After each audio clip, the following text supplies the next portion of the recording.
Je vote pour la science avec Isabelle Burgon. Bonjour à vous, j'espère que vous portez bien. Quelques minutes d'un événement astronomique rare qui ne se reproduira pas avant au moins une cinquantaine d'années au Québec, en 2079 dans la région de Blanc-Sablon, et même 180 ans pour l'observer de nouveau dans la région de Montréal. Plusieurs écoles primaires et la plupart des écoles secondaires de la Côte-Nord ont au rendez-vous. Les élèves des écoles de l'Estuaire et de la moyenne Côte-Nord pourront assister à la sortie des classes avec leurs enseignants à cet événement. Ailleurs au Québec, de nombreux écrans pédagogiques en raison de consignes gouvernementales de précaution. Pourtant, les risques d'avoir des dommages permanents aux yeux lors d'une éclipse sont infimes, comme le rapportent d'ailleurs de nombreux articles de Québec Science, de l'agence Science Presse et bien d'autres médias. Et pour tout connaître sur cet événement astronomique, restez là.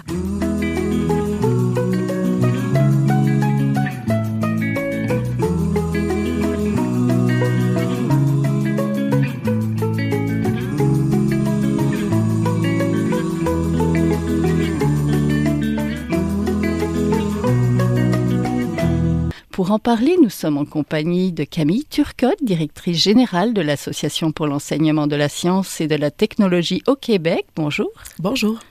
Je suis aussi en compagnie de Jonathan Gagné, astrophysicien, conseiller scientifique au Planétarium de Montréal et professeur associé à l'Université de Montréal. Bonjour. Bonjour. Donc, une éclipse solaire, c'est un phénomène extrêmement prévisible, mais encore mal connu, comme on a pu le voir ces dernières semaines.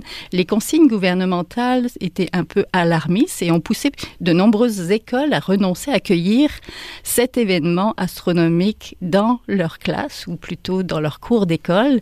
Donc, pour ces écoles, la journée du lundi est une journée pédagogique, c'est-à-dire une journée de congé, alors que ça aurait pu être une journée de science, prétexte à de nombreuses activités pédagogiques. Nous allons essayer d'y voir clair. Donc peut-être, Monsieur Gagné, rappelez-nous ce qui se passe lorsqu'on parle d'éclipse solaire totale, comme on a la chance d'en avoir une au Québec.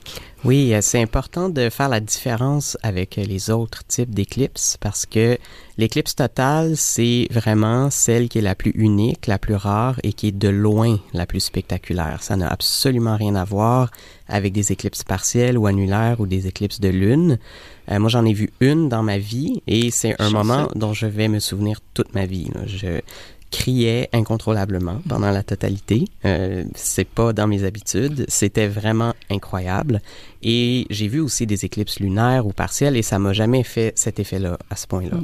Donc, pour expliquer la différence, en fait, une éclipse partielle, c'est ce qui se produit quand la Lune va partiellement masquer le Soleil. Donc, le Soleil devient une espèce de croissant lumineux. Donc, c'est quand même vraiment joli. Il y a plein d'effets vraiment intéressants dont on va pouvoir discuter, qui peuvent être observés. C'est vraiment intéressant, c'est vraiment le fun, mais c'est pas aussi fou que quand la Lune cache complètement le Soleil. Parce que là, ce qui va se produire, c'est que tout d'un coup, il fait noir, il fait froid instantanément. Ça prend pas 10 minutes, ça se refroidit graduellement. Non, il fait froid d'un coup. Il y a dépendamment de la période de l'année, tu as des chauves-souris, des insectes qui sortent d'un coup.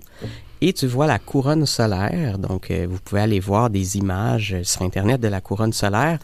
Sur photo, ça paraît comme « Ah, c'est beau, c'est spécial », mais quand on le voit dans le ciel, on dirait vraiment que c'est la fin du monde. C'est vraiment incroyable. C'est comme un bug dans la matrice, là. C'est la meilleure façon que je trouve de décrire ça. Le sentiment qui vient avec, là, c'est presque incompréhensible quand on le vit.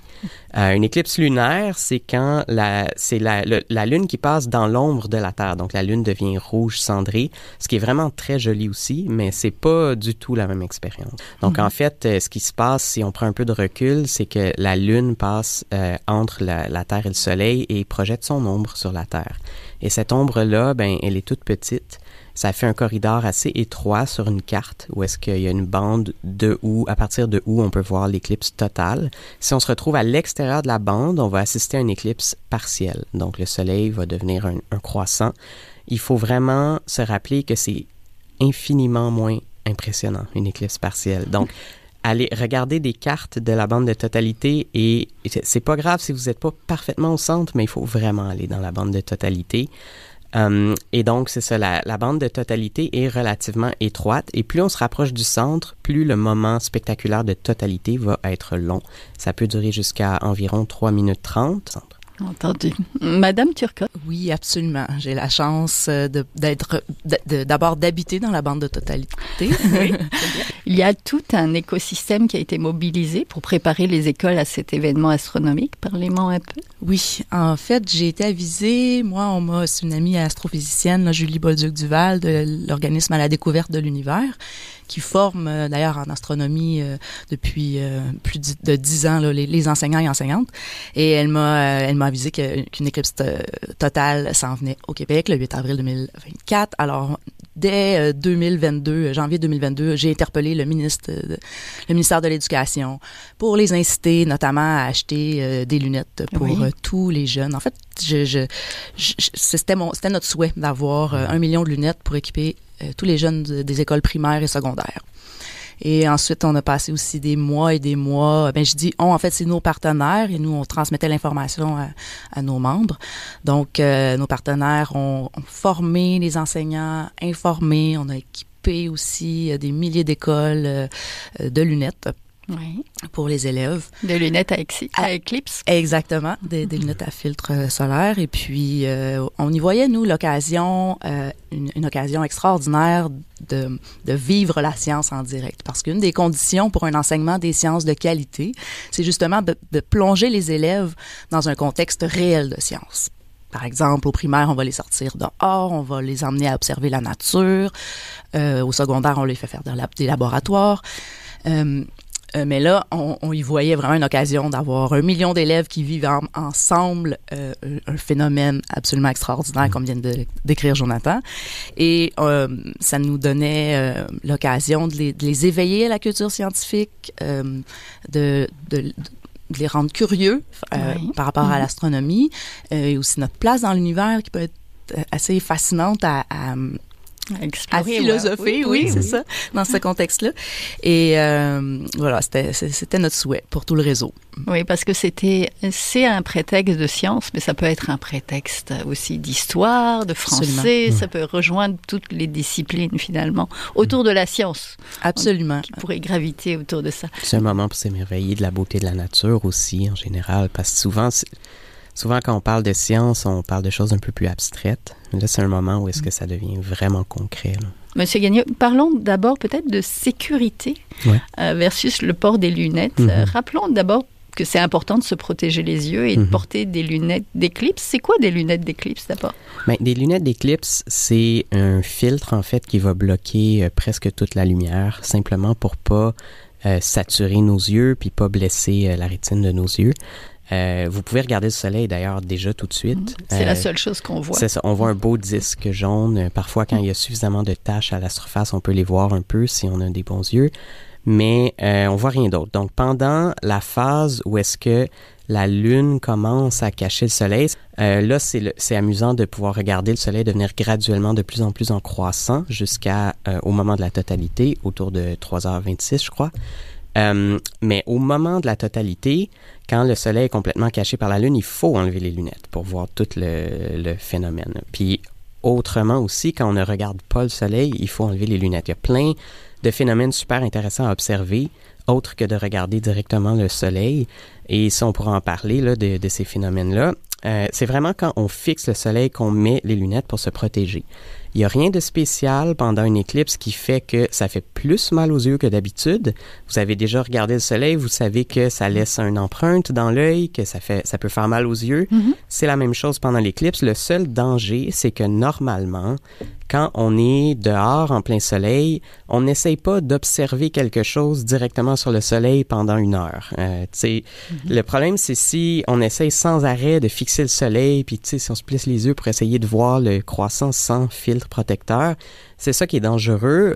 C'est excessivement rare qu'on se fait des dégâts permanents de cette façon-là, à l'œil nu. Donc, il y a pas de matière à s'alarmer vraiment. Il faut juste se rappeler que on met le filtre quand on fixe le soleil pour éviter de se faire des dégâts, même si c'est presque dans 100% des cas des dégâts temporaires. Donc, il faut pas s'alarmer. C'est juste un outil pour pas se faire mal aux yeux en observant le soleil. Mais c'est ça, donc il y a plein de choses qui vont se passer, comme par exemple, quand le soleil devient en forme de croissant, un truc vraiment étrange, c'est qu'on peut regarder l'ombre par terre et n'importe quoi qui fait un petit trou, comme on peut prendre une passoire, par exemple, ou même en dessous des feuilles d'un arbre, les creux entre les feuilles de l'arbre font comme des petits trous, bien ça va projeter une image de lune par terre. Donc, on peut regarder en dessous d'un arbre, on va voir plein de petites lunes qui correspondent à une image projetée du soleil. Et nos ombres même deviennent étranges. Parce que d'habitude, notre ombre, elle est un peu diffuse, elle n'est pas parfaitement nette parce que le soleil n'est pas tout petit, il n'est pas infiniment petit. Vous avancez dans mes questions. Là. J'aurais voulu qu'on reste un petit peu juste encore sur les lunettes. Oui. Parce qu'on a parlé, c'est pas des lunettes de soleil qu'il faut mettre. Ah oui. C'est quoi les lunettes fiables, en fait? Parce que vous parlez d'un filtre. Oui. Mais comment on sait si les lunettes qu'on a été chercher, par exemple, à la bibliothèque, fonctionnent bien et que c'est celles-là qu'il faut mettre sur le bout de notre nez? Oui, bien c'est important d'aller chercher celles qui sont certifiées. Il y a une norme ISO dont je me souviens plus du chiffre exact, mais il faut pas nécessairement aller, par exemple, sur Amazon parce que il y a plusieurs vendeurs qui peuvent faire semblant de mettre la norme. Ils peuvent même écrire le bon numéro ISO sur les lunettes sans que ça soit véritablement certifié. Donc, il faut les obtenir de sources fiables. Donc, tous les endroits qui en ont distribué, comme les bibliothèques, par exemple, ou au planétarium, il y en a eu de distribués. Ben, tous ces endroits-là, ben, c'est vraiment des lunettes qui ont été vérifiées, là, qui sont aux normes ISO. Quand c'est des bonnes lunettes, on voit vraiment seulement le soleil à travers, comme je mentionnais. C'est vraiment important de ne pas mettre de lunettes de soleil pour regarder l'éclipse. C'est vrai aussi, n'importe quand on porte des lunettes de soleil, il ne faut pas fixer le soleil. C'est là qu'il y a des dangers qui sont quand même plus grands que de même juste essayer de regarder l'éclipse à l'œil nu. Si on se met à essayer de se protéger avec des choses qui ne sont pas appropriées, ça peut être très dangereux. Donc, on met pas des lunettes de soleil ordinaires, on n'essaye pas de regarder à travers des loupes ou des télescopes ou des trucs comme ça à l'œil nu. Ça peut être extrêmement dangereux parce que ça va concentrer la lumière. Vous avez peut-être déjà vu quand vous étiez jeune, on peut prendre une loupe, on peut faire brûler des feuilles avec la même photographier avec une caméra, ça peut être dangereux pour l'œil et la caméra. Donc, on évite de mettre l'œil. Oui, faites attention. Madame Turcotte. Oui, j'aurais aimé apporter une petite nuance. Oui. C'est vrai qu'on voit le soleil, principalement avec les lunettes, mais on peut voir parfois des lumières très brillantes à l'intérieur, comme des filaments d'ampoules. Je le mentionne parce qu'on a certaines écoles, nous, qui nous ont appelés en entendant cette information-là et en fait, en doutant de la qualité de leurs lunettes, parce qu'on peut voir aussi si on met le filtre par-dessus la lampe de poche de notre cellulaire, on va voir une toute petite lumière, puis ça, c'est normal, elles sont sécuritaires, mais on voit que des lumières très, très, très, très brillantes. Ouais.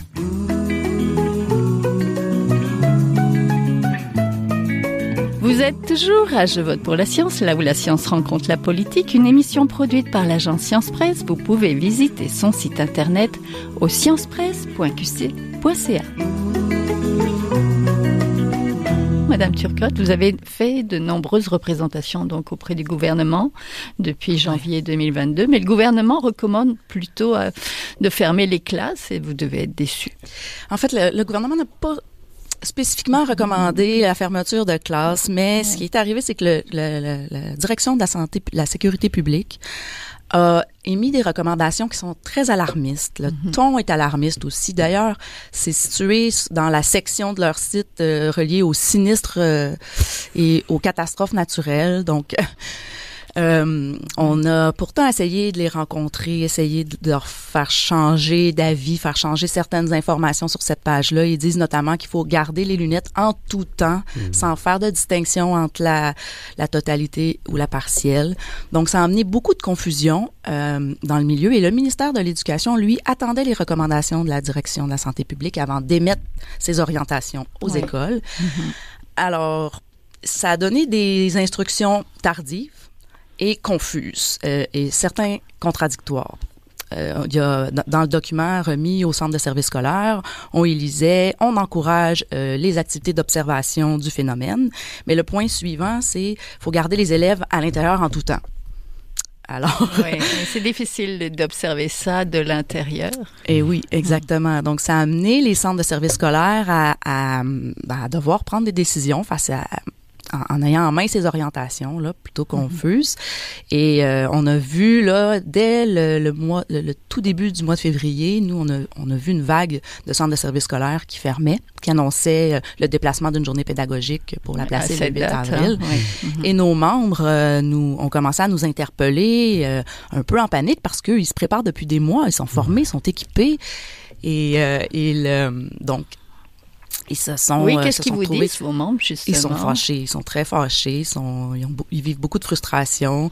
Même certains centres de services scolaires qui sont équipés de lunettes se sont vus interdire la distribution de ces lunettes-là aux élèves.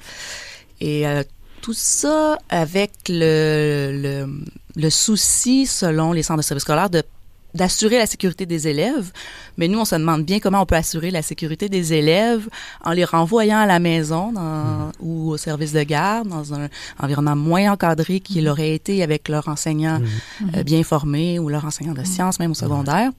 Là, on parle d'école secondaire ou de primaire? Les deux, primaire et secondaire, c'est ça.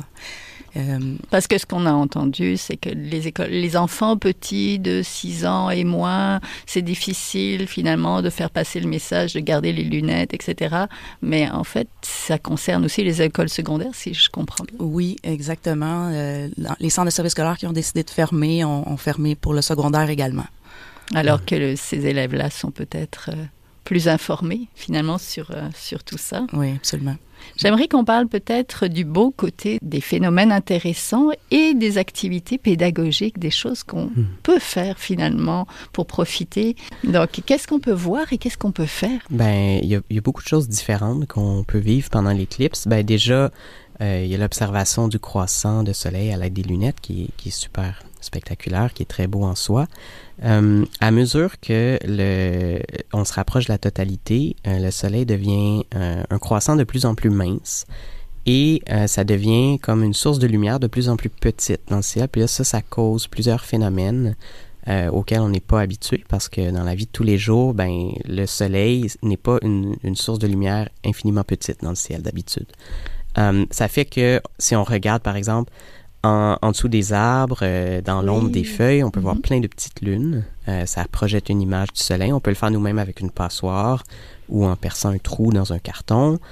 On peut aussi s'amuser à projeter la lumière du soleil sur un carton, par exemple, pour voir une image du soleil.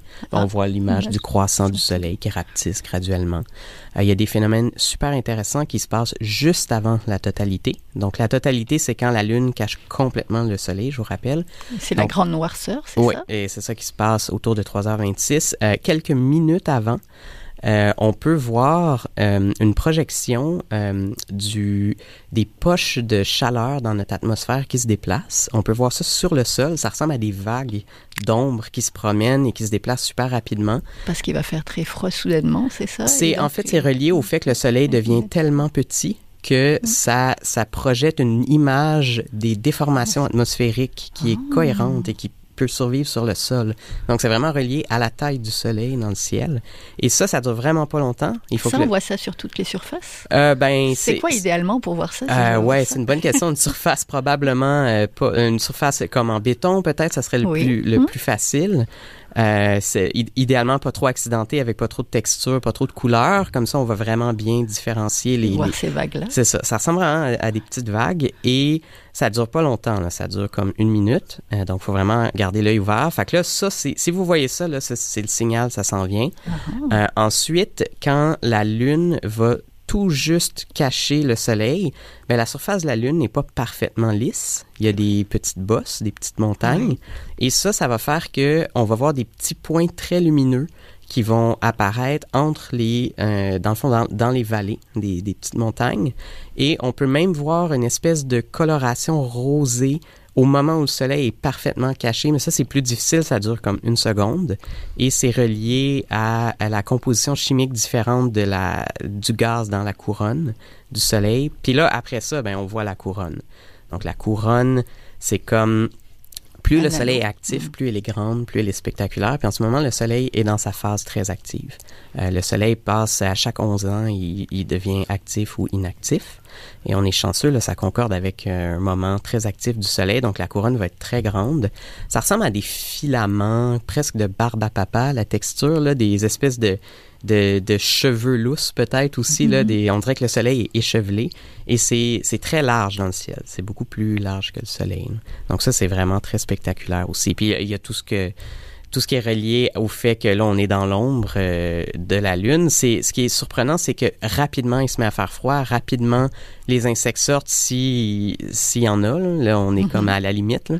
Mais c'est parce que c'est pas juste que l'ombre apparaît sur nous puis là, il faut attendre pour que ça se refroidisse. C'est que la poche de froid se déplace avec l'ombre. Donc, on se fait comme rentrer dedans par la poche de froid, dans le fond. Là. Donc, c'est vraiment instantané. Madame Turcotte, donnez-nous des exemples d'activités pédagogiques à faire donc, en lien avec l'éclipse et des ressources disponibles pour les parents là, dont les enfants seront en pédagogie.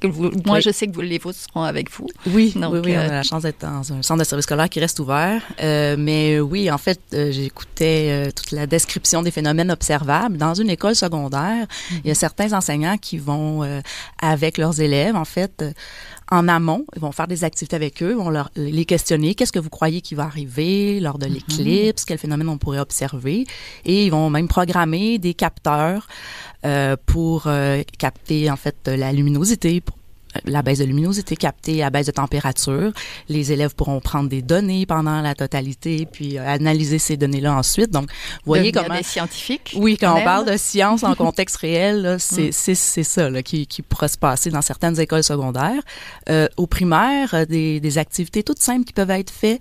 En amont encore, on suggère aux enseignants et aux parents en fait de sortir avec un ballon, un grand ballon qui pourrait représenter la Terre et une petite balle de golf qui pourrait représenter la Lune. Et avec le soleil à l'extérieur, on demande aux élèves de recréer une éclipse. Ça leur permet de comprendre un peu mieux le phénomène. Donc, des activités comme celle-là, ce sont 2 exemples seulement, mais il y en a tout plein recensés sur plusieurs sites, là, dont le nôtre, aestq.org.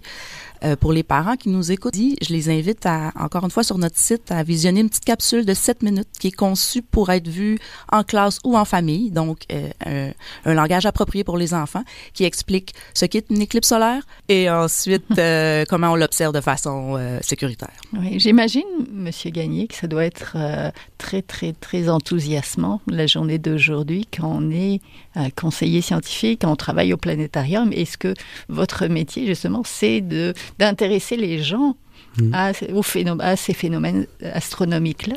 Oui, c'est une occasion vraiment unique. Là. Il faut en profiter. Puis j'essaie le plus possible. possible. Comment vous vous sentez? Très excitée, honnêtement. Là. J'ai très hâte, en fait. Et c'est ça, j'ai hâte de partager ça aussi avec mes enfants parce que j'en avais vu une, mais avant d'avoir des enfants. Donc ça, là, c'est pas la même chose de partager ce phénomène-là. J'ai très hâte que le plus de monde possible puisse vivre ça parce que c'est rare que ça vienne à nous. D'habitude, les éclipses totales, ça sera peut-être une fois dans une vie aussi. La prochaine à Montréal est en 2205, je crois. Donc, si on court pas après les éclipses totales, là, c'est une fois dans une vie ou moins. Des fois, c'est moins. Je vais terminer avec vous, Madame Turcotte. Rappelez-nous pourquoi c'est important comme événement, peut-être moins pour vous, j'allais dire, en tant que famille, tout ça, mais pour les jeunes et la science et les profs de sciences. Oui, en fait, c'est un événement exceptionnel de vivre la science en direct, de vivre un moment d'émerveillement tous ensemble. J'ai vu les images des gens qui l'ont vu. C'est un phénomène extraordinaire qui vient chercher les émotions. J'aime bien quand on associe la science aux émotions. Je trouve que ça... C'est marquant. C'est marquant, oui. Ça donne l'occasion aux jeunes peut-être de se rendre compte que la science, c'est pas si, rationnel et abstrait. C'est ça, que ça peut l'être parfois en classe quand on l'étudie dans les manuels. Puis on y voit même l'occasion peut-être de créer des vocations. C'est un événement suffisamment marquant, je crois, pour développer des passions et même des vocations chez nos jeunes. Oui, Monsieur Gagné, est-ce que parce que vous avez vu une éclipse, c'est ça qui a donné votre belle carrière? Ben, ma carrière était déjà bien en bon progrès à ce moment-là, mais c'est un événement qui m'a marqué et dont je vais me souvenir toute ma vie, là. Je pense que c'est dans les 7-8 événements que je vais me rappeler le plus longtemps, là, je crois. Là. C'est vraiment quelque chose. Puis c'est vraiment un moment aussi pour s'émerveiller de la beauté de la nature, puis d'être frappé par la beauté de la nature, puis d'être marqué par ça. C'est bien parce que ça nous rappelle qu'on vit dans un monde qui est vraiment plein de beauté et c'est relié à la science aussi, oui, mais c'est vraiment aussi, moi je pense l'émerveillement face à la nature, c'est important. Oui, bon. Donc on était en compagnie de Jonathan Gagné, astrophysicien, conseiller scientifique au Planétarium de Montréal et professeur associé à l'Université de Montréal, et de Camille Turcotte, directrice générale de l'Association pour l'enseignement de la science et de la technologie au Québec. Merci. Merci. Voilà, Je vote pour la science est une production de l'agence Science Presse avec Radio VM, à la régie Daniel Fortin, à la recherche cette semaine la réalisation au micro Isabelle Burguin. Vous pouvez réécouter l'émission et si vous l'avez aimée, partagez-la et visitez aussi la page de l'émission sur le site de l'agence Science Presse. On va vous mettre tout plein d'informations sur l'éclipse solaire totale. Je vous souhaite de passer une très belle semaine à notre antenne.